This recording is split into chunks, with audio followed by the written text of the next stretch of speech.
This is Pygmalion by me, Joseph Bay.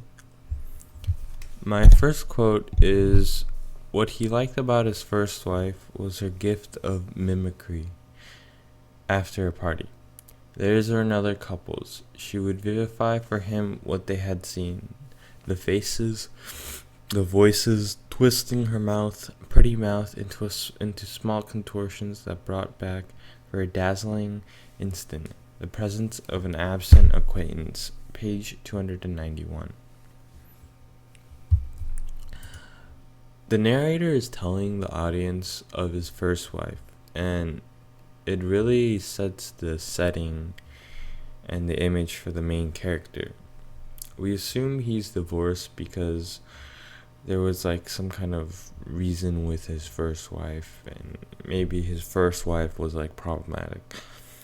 At this point, the reader hasn't read much, but knows that it has something to do with the first wife, and maybe a second wife because he's talking about his first wife.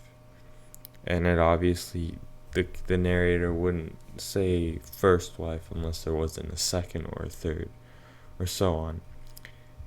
And we know this because he continues to mention about the traits of his first wife. My second quote is, he laughed and laughed, entrance to see his bride arrive, at what he conceived to be a proper womanliness. A plastic, alert sensitivity to the human environment, a susceptible responsiveness tugged this way and that by the current of nature herself. Page 292.